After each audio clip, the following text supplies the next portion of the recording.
Hi, everyone. Welcome back to the Rookies Podcast. Today is episode number 7, and we're going to be focusing a lot on hockey today. That'll be the main focus, all the conversations that we're going to have. I'm joined here by the other half of the Rookies Podcast, Andre Leal. Hey everyone, Say hi to everyone. glad to be back. It's been a while as you mentioned, but we're happy to be back now that it's the summertime. We'll have a lot more time to get these episodes out for you guys, and we're happy to do that. Like Nico said, today's going to be a hockey-based episode. We're going to talk about the Stanley Cup Finals, which is currently happening right now. Game 3 is actually happening tonight of the day of recording. Uh, Earlier this week, we saw a trade. Provorov going to the Blue Jackets. We'll talk about that. Other signings and management changes. We'll talk about the Maple Leafs, as we are locally from Toronto. And we'll talk about Connor Bedard and the upcoming draft, Nico. Yeah, I'm excited to get into this episode. I've missed talking to you guys and having conversations with you, Andre. So Yeah. I'm really excited to be back. So I think we should get straight into the conversations. Yeah. So obviously the main talk of the NHL world is the Stanley Cup Finals right now.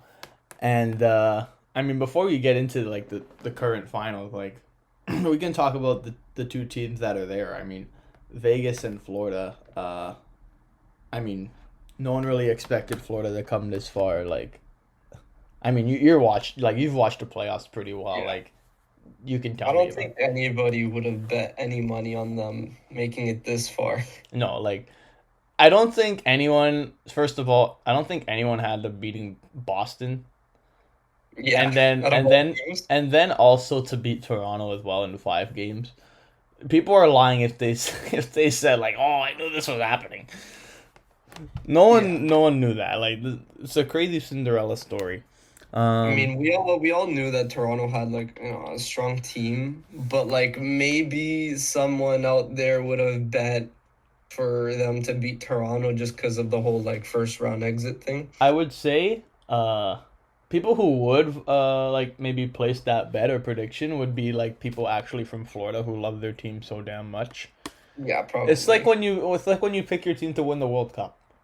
Yeah, It's pretty like that. much. It's like that. But yeah, like that. It's been nuts for them. So, but in the final, it hasn't been going too well. Vegas have a currently 2-0 series lead against them, and they just had a you know what kicking in game 2. I think they won 7-2. Yeah. So yeah, they're looking to bounce back today at home, and for their sake, they hope that they can. Um, what have you seen about Vegas' game, Nico? Have you been able to see them much or? Well, they sure look like they like scoring. That's Oh for yeah, sure. I think in the last series they were scoring a lot of goals as well, if I'm not mistaken. yeah, So and it's been like that throughout the whole playoffs. I'm not sure. I didn't really follow them too closely during the regular season, yeah. but I'm pretty sure it's been like a reoccurring theme with them this season. No, they're really good at scoring. They're really good at putting it past the keeper this season. Yeah, No. they are. Like, to go back to what you said, like during the season, they were a good team, but it's not like they were like, oh, everyone watch out, like Yeah. these guys are the team to beat. But like once they got to the playoffs, like they're so hard to even like you mentioned their goal scoring. They're so hard to break down. Like they got big defensemen. Like I think all their Yeah. defensemen are over 6 feet or 6'1" at least. So And they love their huge hits as well. Like exactly, yeah, yeah. They um, have a lot of guys that especially can do against the that. Panthers, they've been killing them. Oh yeah, oh yeah. Panthers pretty. So They pretty much told the Panthers like if you're gonna play rough and dirty, we'll match it, and they have no problem yeah. in playing that style. And then they got obviously the skill up front with like Eichel and Marchessault and all those Mhm. guys, and then obviously I mentioned the defense. Yeah. um, so yeah, Florida will be looking to change things around for Game 3 tonight. You guys would probably already know what happens by the time this gets out, but um, couple other things to mention. Game 2, there were so many 10-minute majors. I think there was like 5 or 6. Yeah, I heard about that. That's crazy. Like toward the end of the game, the rest were like kind of not having it anymore, and they're kind of just tossing people out because they're so frustrated.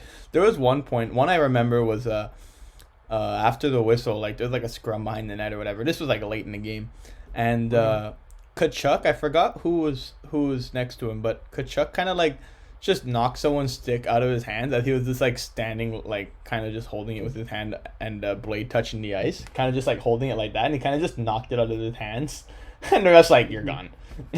You're done. You're gone. Go. See you later. So the rest were just not having it at that point. Someone on Twitter, I forgot what his name was, but he said like the rest were handing out tens like it's like they're Oprah. Yeah. So that was a funny one. And also, speaking of Kachuk and his penalty minutes, he has 36 penalty minutes in the Stanley Cup Finals, which is 2 games. 36 penalty minutes. A minor is 2 minutes, by the way. So yeah, that just goes to show you two really rough teams. Oh yeah, going head to head. So it's kind of expected, but at the same time, like that's pretty crazy if you think about it. What did I want to say? Oh yeah, I'm not sure if you saw. There's a clip of Tkachuk getting punched in the face, and he's like smiling. He's just taking it. I'm not sure what game it was from. If it was the first or second game. Kachuk was punching someone, or he was getting punched? I think it was him getting punched. I think he got punched. And he was just there, like, smiling. I'm not sure where I saw the clip from, but I know I saw him punching someone else, and they were smiling. Oh, yeah? I know Maybe I saw it was that. the other way around. I just saw a clip, and it was from this series, and it involved Tkachuk. I'm not sure if he was the one getting punched or if he was the one punching someone else, because I saw the clip a while back. Like a few days ago. Yeah. But yeah, it was hilarious. Like that just goes to show like the type of series that it is. It's crazy. Yeah. Even like back in the Toronto series when he was punching Marner in the face and he was just laughing at him. Kachuk will get in your kitchen. That there's no doubt about that. That's what he does. That's why he's good. Like everyone hates him, but everyone will love him on their team, so. Yeah, when he's on your team, you're gonna love him. He's gonna be like the heart of the team. But when you're against him, you're gonna hate him, you know? Yeah, exactly. We'll just bleep that out. It's fine. Yeah. All right. So what are Florida doing wrong? Well, I feel like they're too focused on the physical aspect of the game. I mean, Nico, you mentioned the Vegas offensive threat. Like, if you're just trying to hit guys and trying to outmuscle them, good teams are gonna find a way to punish you no matter what it is. And if you're always looking for hits, if you're always playing the body and not the puck, like a good team like Vegas, they'll find a way to put that puck through your feet, through your sticks, find the open man, and sure enough, like that's what they've been doing so far. So I feel like Florida should kind of let up a little bit on the physical aspect. I mean, don't take it away, obviously, because that's kind of their identity at this point. But I guess try and look for a way to play hockey. Yeah. And like, but that's how their whole game has been so far. Yeah, so like pretty much that's what's been making them so good. Yeah. So as soon as you find a way to get rid of that, you obviously see them not play as well because that's been the highlight of their game. Yeah. So I think the Golden Knights are doing a really good job, and I think that's gonna be their chance to win the Stanley Cup. Oh yeah. You know. And also by shutting down the Panthers game. And I can understand why Florida would keep playing the way they're playing because they just beat 3 super skilled teams to get to the final playing the way they have been playing. So yeah, I get like obviously you'll keep playing like that, and also they got that physical intensity that playoff hockey is all about. But yeah, we'll see what kind of we're starting. We're kind of, if I'm not mistaken, we're kind of seeing like the regular season Panthers in these last 2 games. A little bit, yeah. I'd say in the regular season, I'd say they weren't that great in the regular season, but I feel like they also weren't as physical. At least now they still are physical, but yeah, they're getting outplayed. Yeah. They're getting outplayed. It's just I mean in terms of getting outplayed by other teams. Yeah. You're right about that. Yeah, you're right. And I think that like if you're a Golden Knights player, you're buzzing after that because you can really tell that you're kind of making them suffer. Oh yeah. Whenever you play, and now it's the second game, and now going into the third game, if they have another great result, you're going crazy if you're a Vegas player because you're like really thinking that you can actually win. You know, they're only 2 wins. You found a way to beat them. 2 wins away, so that's huge for them. Yeah. Last thing before we wrap up the finals talk, Radko Gudas, big beard guy. He got injured in game 2. He was flattened by Ivan Barbashev in game 2. Big hit. He kind of got Gudist. And I'd say that's karma for all the stuff that he does. It's he's a big guy, but yeah, he kind of got Gudist, and he missed practice yesterday, but is expected to play in game 3 according to Paul Maurice. Before we move on, is there like a team you're rooting for in this finals? Honestly, like, you'd hate to say like, oh, I'm against the Panthers because of the way they play, because at the same time, like, if that's your team, you would be You'd love it. over the moon for them, because you'd be like, oh, damn, my team has balls, like my team can play. Yeah, So that's true. They do play with them. I don't want to say like, oh, I'm against the Panthers because of the way they play, Mm-hmm. but I just think that I prefer a team that actually plays hockey, like and I prefer them. They present their Like, skill and scoring ability rather than yeah, chip it out of the because zone I and feel like hit hard. because I feel like hockey's about more than just hitting, Yeah. So I think the team that actually plays hockey and shows more skill, shows more ability to actually play the game, I think that's the team that deserves to win. So far with what I've seen, I think Vegas deserves to win it, and I'd hope that they win it instead of a team winning it just because they're hitting people and bullying people off the puck. Mm-hmm. Like, That's just to the way play the I see right it. way, pretty much is what you're saying that you enjoy seeing. Sorry? Pretty much you're enjoying the way teams play the right way. Like if they would. Yeah, like, obviously, don't get me wrong, I love hits. I Yeah. love big hits. I love playoff hockey. I love the fact that it's so rough. They almost do But it too when much your as to whole a point they game- can't even play hockey at. Yeah. Yeah, but when your whole game is based off of that one thing, It's gonna- kind of, It's gonna bite you you know, eventually. yeah. All right. Yeah, I'd say similar to you. I kind of enjoy watching Vegas more in these finals, just simply for all the reasons you said. And also, I feel like Florida are kind of like villains almost, like Yeah. the Gudis, They're like- the Kachuk, the Bennetts. I feel like they're all like villainesque, and so it's Yeah. kind of like I'm not even just saying because they like bet the least. It's kind of hard to root for a team that's always bullying the other team, and you kind of want the other team to say no to bullying. So Yeah. yeah, I Yeah. see where you're coming from. It's kind of like yeah. a good versus evil type of Kind of. series, you know what I mean? Like, Yeah. everybody, all the other teams are probably cheering for Vegas, and then you got like only the Florida fans or just like hockey fans from Florida that are cheering for Florida.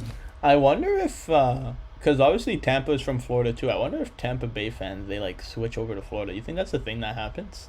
I think I saw a meme or something of that on Twitter where it was like, oh, now all the Tampa fans are gonna cheer for the Panthers. I really hope that's So not I a think- thing. I really hope not. I think that does happen. I don't know. At least it's for the kind of like- casuals. I don't know. What could you compare that to? Like, is there another thing you could... Like I in hope soccer not, terms? because, like, for example, in soccer, like, you don't see me cheering for Inter in the Champions League Yeah, final. that's just wrong. Just because Milan's not in it. Or like that's crazy. or like United and City. yeah, that like, you don't just see makes Man sense. City fans cheering for United. Like, Yeah. I don't know. But Maybe hockey's it's different, yeah. So you never know. Okay. Now we'll move on to the next bit. Obviously I mentioned game 3 is tonight, but you guys will probably know what happens by now. So about a few days ago, 3 days ago of the time of recording this, Ivan Provorov was traded to the Columbus Blue Jackets in a 3-way trade. It took place on Monday, actually. I have it written here. So this was the biggest move so far of the offseason, kind of getting things underway. Obviously, the finals are still happening, but there's many teams that are not in it, obviously. So obviously the main piece being Ivan Provorov moved to the Flyers, from the Flyers to the Blue Jackets. Other notable pieces in this trade is the number 22 pick for this year's draft, Cal Peterson and Sean Walker, all going to Philadelphia. And after this aggressive move by the Flyers, they didn't seem to be finished after they are in talks of trading goaltender Carter Hart. So it looks like Philly is looking to like change things around after their, you know, I guess expected terrible season that they Mhm. had the past year, and they're Even looking to even though rebuild. they started off pretty strong. Yeah, they did. Yeah, the only reason we both remember that is because that's when you started betting on things, and Philadelphia was ruining all your bets. Yeah, they kept screwing up my bets, so I was like, "Oh, who is this team? Why are they so good? I Yeah, heard that they were trash, but yeah, they're actually beating everybody." they were just good And when you bet then, on them. yeah, that's usually how it works with me.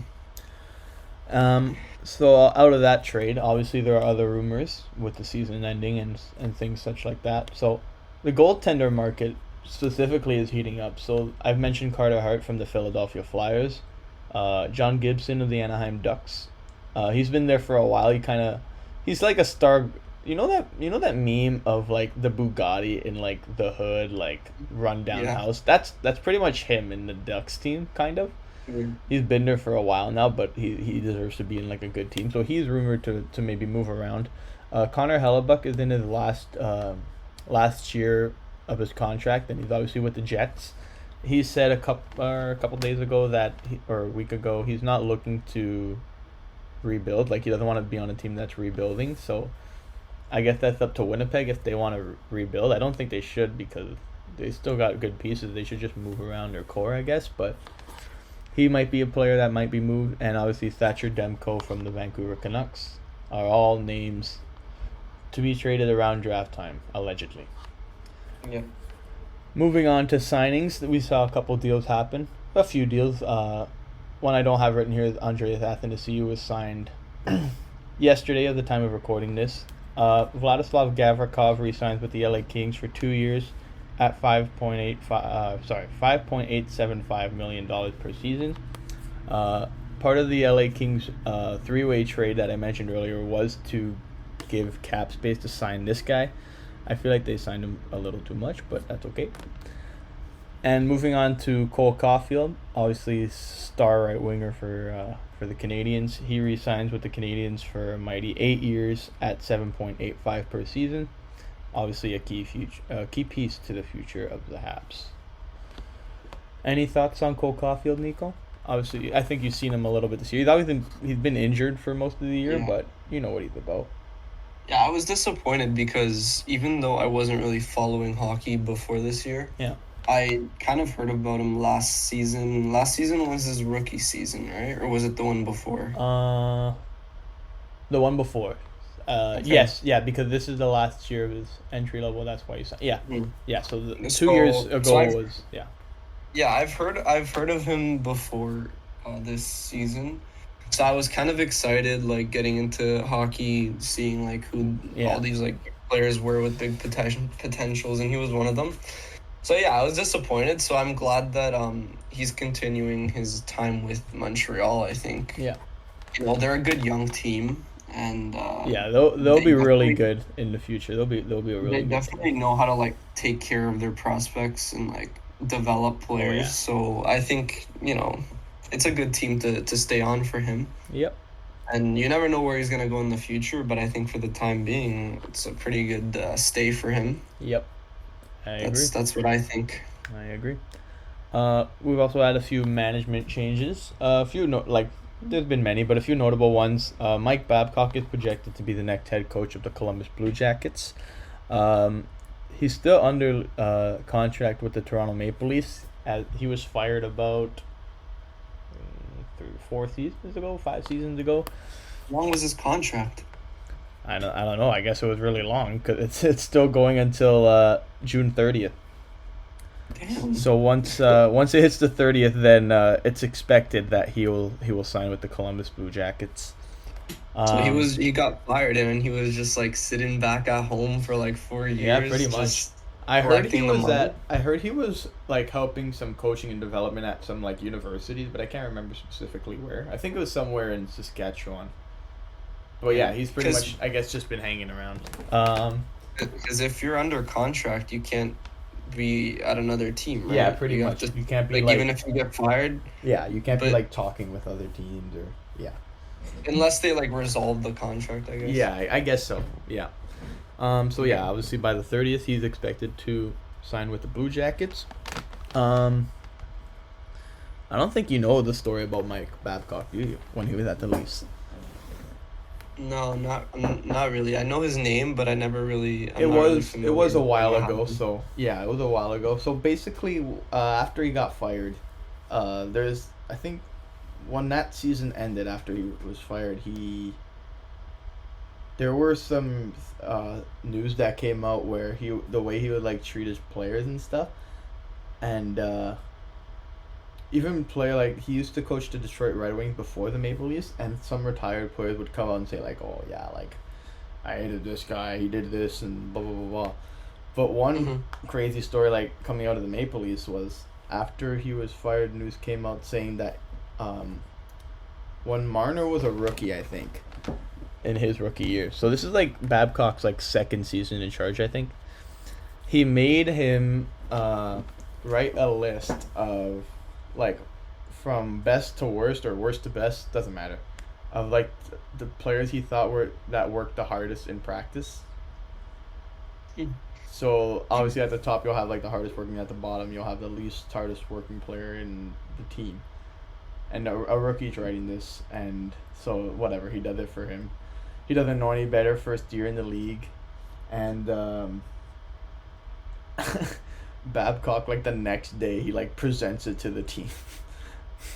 That's so bad. Like he presents Marner's list to the team, like, so this is what Mitch thinks. Oh You my guys god. gotta work harder. Oh my god. Yeah. That's So insane. yeah, I'm pretty sure that's how it goes, and so yeah, that was like one of the things that came out after he was fired. So like obviously there's a few question marks coming out of. I mean, obviously now he's gonna be rehired, so let's see if he changed his act or whatever. But yeah, Yeah. that's a Babcock story that I feel like you should know about, and that's like the biggest thing. I'm surprised I never knew about that Yeah, before. it was a That's while ago, crazy. so that's maybe why. So, anyways, moving on. More Leafs. Kyle Dubas has been appointed as president of hockey operations for the Pittsburgh Penguins. That was announced about a week ago. And well, Nico, this is obviously controversial, but how come? Well, he literally did a press conference after the Leafs got knocked out of the playoffs, and he's like, "Oh, I need to take some time off. I need to be with my family because the whole playoffs kind of affected him and his family." Mm-hmm. And then he said that he wouldn't go to another team. Like if it's either the Leafs or nothing. Yeah. And then not even a month later, you see the official news that he's going to the Penguins. So that's pretty disappointing to say the least for every Leaf fan. And he ends up getting what he wanted. So I think the reason why Shanahan, president of the Leafs, didn't re-sign him is because he wanted like full control. Like he pretty much whatever he got at Pittsburgh is what he wanted at Toronto. So he Yeah. wanted like full control of everything. Like on the Leafs, you kind of have to like. I don't think every team's like this, but the GM, like for example, Dubas would have to like confer with Shanahan and like Hmm. it's kind of had to be like a agreement kind of. It wouldn't just be like whatever Dubas wants he can do. So I feel like that's what he kind of wanted different. He wanted full control of everything, and that's one thing to understand. But then to say like, oh, it's either here or nowhere, and then go somewhere else is a little bit like at that point, don't even say anything in the press Yeah, conference. Like don't really. even say anything, even if you You know have. what? It's actually kind of scary how similar this situation is to what's going on in at Milan. That's a story for our next podcast. But I just wanted to say right now before I forget. Yeah. And I just noticed too, it's actually crazy because the same thing is happening there. Like the owner got frustrated because Maldini wanted a higher position. Maldini, who is the sporting director of Milan, he wanted to be the one who gets to decide if you get the player or not. He didn't want to have to ask anyone else. Yeah. So yeah, I just wanted to put that out there because I thought it was Oh, crazy I that didn't even it's know so that was the similar. reason. I didn't even know that was the reason. That's Yeah, yeah. So that came pretty out similar. like Yeah, yesterday. pretty similar reasons. We'll talk about that next week, and we'll have a Yeah, yeah. whole discussion about that. Just wanted to throw that in there. Yeah, yeah. And so obviously Dubas not the GM anymore of the Toronto Maple Leafs, so they had to go find someone, and they ended up finding the ex-GM of the Calgary Flames, Brad Treliving. He's the son of Jim Treliving, who's been on Dragon's Den, and he owns like Boston Pizza. Mind the voice crack. That's pretty promising. Yeah. So he's got a rich father. Anyways. Yeah. I mean, he's not the one putting the money in. Yeah, it's not like really matter. Yeah, it's not like Formula One or yeah, or soccer where if you're rich you win. Yeah. Anyways, so yeah, Brad Treliving comes in and he addressed the media a few days after it was announced, or the day it was announced, something like that. And so obviously people had a lot of questions, right, Nico? Like coming out of the playoffs, the Leafs get slapped in 5 games, and people want change, obviously, especially with the impatience-ness. Is that a word? Yeah, like people are just not patient, Yeah. I guess. So right away they start asking about the core 4. What's he gonna do? He said that this isn't about the core 4. It's about the Toronto Maple Leafs. So that kind of suggests like he's not looking at anyone special. Kind of like no one's looked differently than anyone else. Obviously you have your top guys. You have Matthews, Marner, Tavares, Nylander, whatever. But he's kind of looking at this as a whole team project and not as a core 4 thing. Nico, what do you think should happen? I mean, since they've been knocked out, it's been talk like constantly about what the Leafs should do about the core 4. Do you have any opinions on that? What they should do? Well, first of all, I agree with his ideology. I think that it should be about the whole team. I don't like the whole idea of like the core 4 and that like there's those 4 main guys and everybody else is just kind of like a side piece. Yeah. Like I think that, for a team to really play good, everyone needs to feel included. It needs to be, a real team effort. Yeah. So yeah, I don't agree with that whole core 4 ideology. So that's already a good start. Now Leafs fans just have to hope that it's actually what he's gonna do and not just all talk, Yeah. Like he can say whatever he wants right now, but it's what he does when he gets to work that you're gonna really see how good he is. Like Yeah, exactly. he can say whatever he wants in a press conference, so it's hard to judge him right now. Yeah. But as far as like what I think needs to be done with the Leafs, I already said this to you a lot of times. I think they need to find someone more physical to lead their attack, mainly in their second or third line, because their first line is already really solid. Yeah. O'Reilly's probably not going to resign. Yeah, probably not. So they're probably going to lose him. Which is a big loss. Yeah, which is a big loss because he kind of brought that physicality. So now you're losing another bit of physicality. So now you kind of need to you kind of need to get 2 more players to substitute O'Reilly as well. Yeah. But yeah, I think they just need that really physical center or winger, kind of like Tkachuk, that can really someone that's got that dog in him. Sorry? Someone that's got that dog in him. Exactly. Someone who can like push your team to make it to the Stanley Cup Finals, Yeah.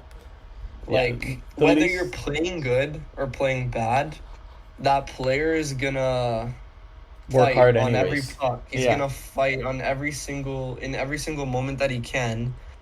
He's gonna put the other team off. He's gonna win you penalties. Maybe he's gonna concede a penalty because he's fighting, but it's all about it is all about that fight. Yeah. No, I'm trying to say like it's all about the momentum in those type of games. Oh yeah.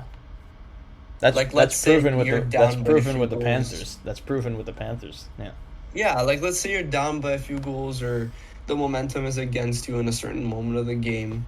You need that player that's gonna like push everyone, drag you in the start fight, playing better. Yeah. Like let's say a huge fight breaks out, you're losing by a goal, and there's a minute left in the game, like, your players are gonna be pumped. They're gonna be like, okay, let's get this. Yeah, Let's get exactly. this done. Yeah, exactly. You're right. The You're Leafs right. don't have a player like that. No, not really. Marner doesn't fight. Matthews never fights. Tavares never Tavares fights. barely fights. Bunting is all talk, in my opinion. Yeah. And he might not Who else? even be signed. Exactly. Pretty much all the guys who do fight on this team, like Shen. That's about it. Yeah, Shen, and they just got him. when they do have players like that, it's not the top guys. It's not players that will drag the team into the fight. It's not players that people will look at as a leader. They're more like role players who do throw the fist a few times, and I guess like Kachuk or like even Bennett sometimes. Like the way they just drag their team into the fight with their physicality and their fierceness and all that. That just makes the other team want to fight with you. Yeah. When it's a better player like that, like imagine if someone like Matthews or Marner did have that aggressive edge. Like the whole team will want to follow if that. Matthews had Tkachuk's mentality, it'd be a whole different team. Oh yeah, it would. It actually would. It would. Matthews did have that quote unquote fight with Stamkos, but that's not a fight. Yeah, it was technically on the game sheet, but like he has gloves on. Like he was just flailing his arms. Stamkos just grabbed him for no reason, so I don't know. I don't count that as a fight, but yeah, if he did have that like Kachuk like edge, but would you agree with trading any of the core four to look for something like that? Personally, the only one I would trade is either Tavares or Nylander. That's just my opinion. I know you probably don't agree with that, but I think those are the only dispensable ones that you can, get rid of and won't affect your team too much. I actually don't disagree. Matthews and Marner are just too big, you know. I don't disagree. You can't get rid of them because then you're going to have to substitute them, and who are you going to get? Yeah, exactly. There's not that many players that you can substitute Matthews and Marner with. Yeah, I don't disagree. Like, Tavares would probably be hard to trade just because he makes so much money for who he is. Like, he's a good player, but he's not like $11 million good player. That's Matthews' money, and he's not at the level of Matthews. Let me ask you a question, though. Yeah. Who would you rather have in your team if you could only have one? Would you have Tavares or O'Reilly? I would say leave out the fact that Tavares has been is the captain and he's a big figure in this Toronto team now. But that's a good question. Skill wise and player wise, skill wise, I'd say Tavares. Just because, O'Reilly's a great player. Don't get me wrong. He's a first-line center on some teams. But Tavares has more offensive ability. He's actually considered as a sniper. In his first season with the Leafs, he had 47 goals. People forget that sometimes. He was on a line with Marner. And I think, he's skill-wise, I'd say Tavares is more. He also does have that face-off ability as well, like O'Reilly. Not the same level as O'Reilly, but he still has it too. I think Tavares offers a little more. But not to knock off O'Reilly. He was one of the better players on this Leafs roster, especially that first round. So how much is he making, do you know? So O'Reilly made, because of the trade, Dubas did some gymnastics in this trade, and he was able to get him for 70% off. Oh, okay. And so he made about 1.8, which is stupid low. Justin Hall makes more money than that. So that just goes to show you how good of a deal that was. And obviously that's why I think he won't re-sign, because he's obviously going to ask for the money he's worth, because now that his contract's up. And Tavares makes $11 million, so technically by the contract O'Reilly would be better, but in terms of skill and their player, I'd still say Tavares. Because I was thinking, let's say you re-sign O'Reilly for less than 11 mil. Yeah, O'Reilly will probably sign with a team for about 5. Sorry? O'Reilly will probably sign for a team for about maybe 5-6. So let's say he resigns for like 5, and then you get rid of Tavares, and that frees up 6 or 5 or 6, depending on how much O'Reilly resigns for. Yeah. You free up that much space, and then you go get that physical center that you want, or winger, or whatever it is. The only Do you think that problem would be worth it? the only problem that I forgot to mention is I think Tavares has a no move clause. So he just doesn't move? Yeah, like he can't be traded unless you waive that, and I don't know what the rule is if you want to waive it. But pretty much he cannot be traded at this point.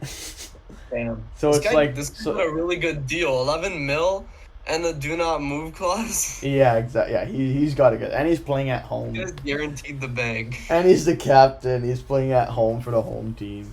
Yeah, he's got it good, but I think people won't even take the contract anyways, even if we were to trade him. What were they gonna say? That's why people were saying like Marner. That's why people were throwing Marner in the mix, just because like. No, I think. But I that's don't think you crazy. should. Yeah. Like even though people say like, oh, he's soft but like he makes the plays. Like if you Okay, don't what have. about McDavid? He's soft too. He barely fights. Yeah, that's true. But at least he gets like 12 points a game, so I guess it's a little bit different, and he's like the best player in the Okay. league. That's But no, I know so what you that mean. could be Like very there's players But that I mean, get like- points, and there's players that bring another aspect to their game. Every player is Yeah. different. You can't ask for one guy to do it all. Not everyone can and be you can't Kachuk. really have tough guys on the team. You need those skilled players Yeah. too. Like this might be a hot take, but I feel like Matthews isn't a 60 goal scorer if he doesn't have Marner. Marner got more points than him the year that Matthews got 60 goals. So Yeah. So I don't know. I feel like it's a little bit unrealistic for Leaf fans to just start throwing Marner in some trade simulations and see what they can get. It's just the panic. Yeah, Honestly, it's yeah. the panic of like not knowing what the heck you have to do to improve your team Yeah. after Yeah. losing year after year after year after year. So like, at this point, like it's like getting into desperation. Fans are like, "Oh, sell this guy, sell the Yeah, guy, that- this yeah, guy, that is this what it guy." is pretty much. Like they don't know what to do. Like general manager leaves, and then you're like, "Okay, well we're screwed now. Hit so the let's panic just get rid of button." everybody and rebuild." And it doesn't make sense because like, I don't want to have that loser mentality, but like they won the Yeah. first round. There's that progress. Like it's better than what happened before. Like in my opinion, like the ideal situation would have been like If they won the cup. keep the progress keep the progress going. No, like let's say they still got knocked out by Florida, Yeah. but you still have Dubas. He resigns, and you keep the progress going. Maybe he signs someone else. Yeah. You know, finds what the team was missing, and you start making more progress more and more every year. You start getting towards maybe the third round. You can start going to the final, even if you lose. Like, Yeah. you know, like it's that good progress. That's And just the now- problem with the Leaf fans though. Yeah, and now resetting everything and restarting is gonna kind of put you back and kind of get rid of the hard work that was done to get you to the second round after so many years. So now it's like you gotta restart and you gotta evaluate the team again and see who you want to keep and who you want to get rid of. So I don't know. I feel like it's just restarting, going into panic mode, and getting rid of everything just slows No, down the doesn't make process. sense. in my opinion. And if you take away players like Marner, like people are saying, like then you gotta find someone new. Then this new guy's gotta fit in with the team. Now that guy's kind of starting over with a new team. I don't know. It doesn't make sense. Anyways, Just think how horrible it would be if, let's say, you trade Marner for someone, then that someone flops on the Leafs and Marner becomes like even better than he already is. Like, do you know how bad people Leafs will fans regret would it be? immediately. People will regret it, and then they'll just blame the GM because the Leaf Yeah, and then they'll fans be are like, "Oh, we nuts. shouldn't have traded him," even though they all said that he should have. Yeah. Like, I feel like the Leafs, they could go like 6 years without making the playoffs, and then the 1 year that they do and get knocked out of the first round, people will lose their mind. yeah.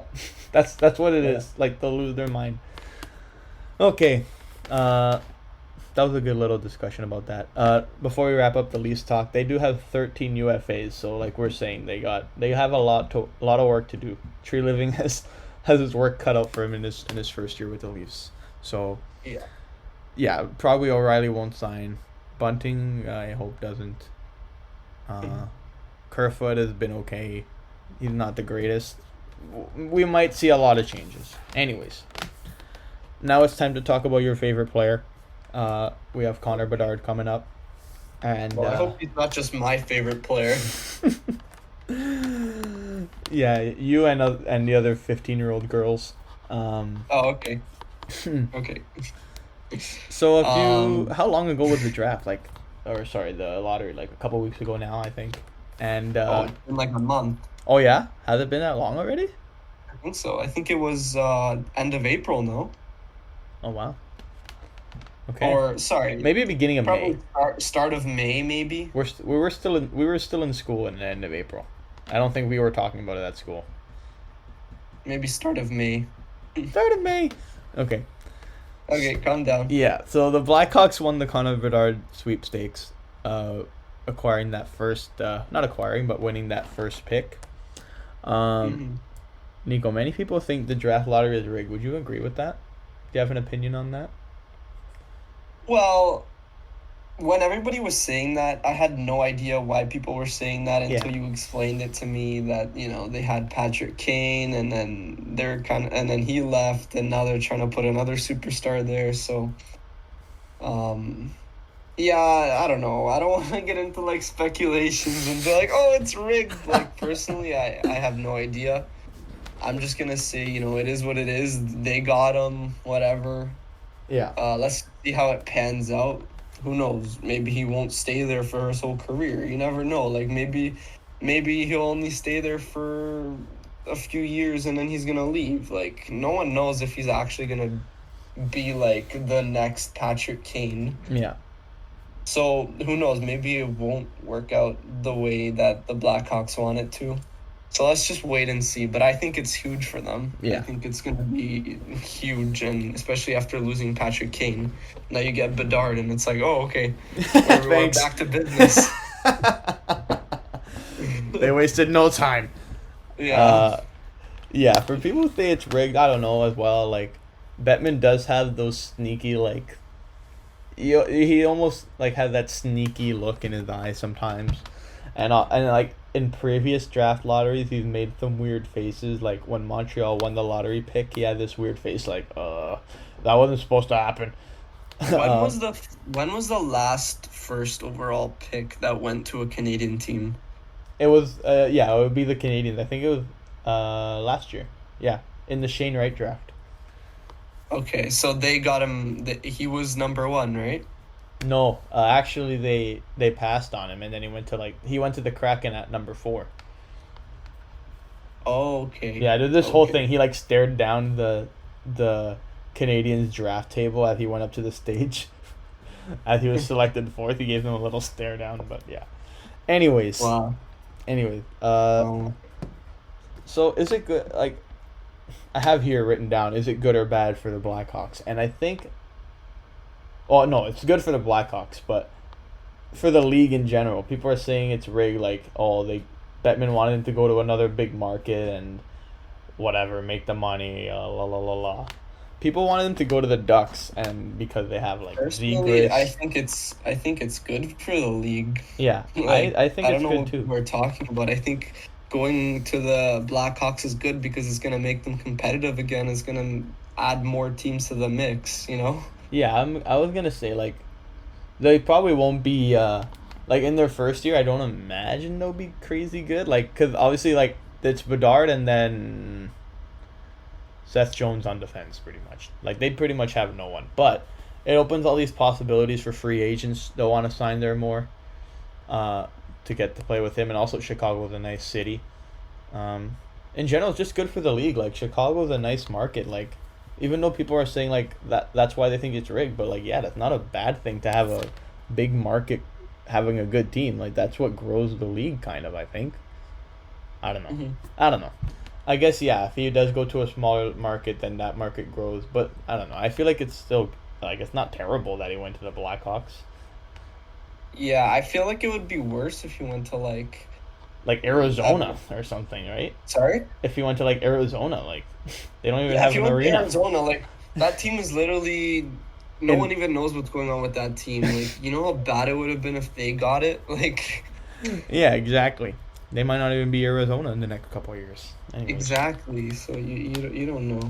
It's too much uncertainty. I think if you want Bedard to go to a solid team, solid I mean like good market, established team, historic team.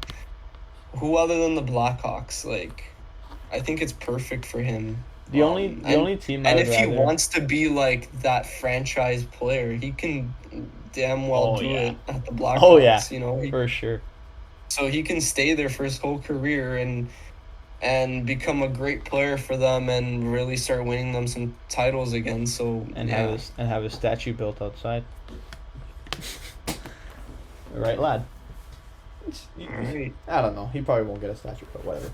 I was gonna mention something and I can't remember. What was it? Oh, right.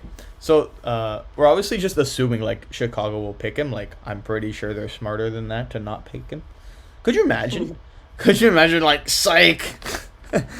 We're not taking him. Get some. Oh dear. No, I'm pretty sure. Like, you can't be stupid enough, right? You can't be. It's not like And the then Shane Wright then draft. we're gonna be here making an episode after the draft saying, "What the heck were they thinking? Not picking us." Yeah, exactly. Yeah, I think he'll probably go Blackhawks. The draft is on Wednesday, June 28th at 7 p.m. Eastern time. That's when we'll see him put on the hat and jersey officially. I think that's about it, Nico, in terms of our hockey talk. Is there anything you wanted to say or anything on your mind? No, I just wanted to add to the Bedard thing. Oh, I yeah, go can't ahead. wait to see how fast those jerseys are gonna sell out. Oh, That's gonna be insane. I want one. I think I'm gonna wait for their like whatever alternate jersey they come out with, or if it's Yeah. even nice. If it's like a bad one, then I'll be like, well, I waited for no reason. I've always kind of liked the Blackhawks jerseys, so Yeah. now Bedard going there is They're just gonna pretty be another nice. excuse for me to buy it. Yeah, exactly. But yeah, we'll have to wait and see. All right. Before we sign off, we should mention we have a interview lined up for you guys. This one is actually with us on camera, so you'll actually be able to watch it. And we hope you guys like it. We really enjoyed it. It's with. Do we mention who it is, or should we wait? Let's just say it's a pretty big figure in minor hockey, Yeah. especially if you're from Ontario. So yeah, definitely keep an eye out for that. I think it was one of our best interviews so far, especially with such a great person. Yeah. So I think you guys will love it. We really enjoyed having him on. That was a great interview. So we hope you guys enjoy it. That'll be out maybe a couple days after this is out. Hopefully, Yeah. won't be much longer after this is out. That's for sure. Yeah. That's pretty much it, Nico. Right? I think we're good. All right. I think we're good to wrap up. Stay tuned for next episode. We'll be talking about footy. Obviously, we'll move on to that. Lots of stuff to talk about. By the time that episode's out, we would have seen the Champions League final. Yeah. So look out for that. Obviously, a lot of opinions. Nico mentioned Maldini earlier in this episode, so we'll get on to It's that. gonna be a crazy episode Yeah, next week, guys. it's gonna be a big one. Stay tuned if you're into soccer, if you're into the whole European soccer scene. Stay tuned because it's gonna be crazy. It'll be a big one. A lot of hot topics. Oh yeah. All right. We want to thank you guys for tuning in once again. This was episode 7. We'll catch you guys next time. Bye, everybody.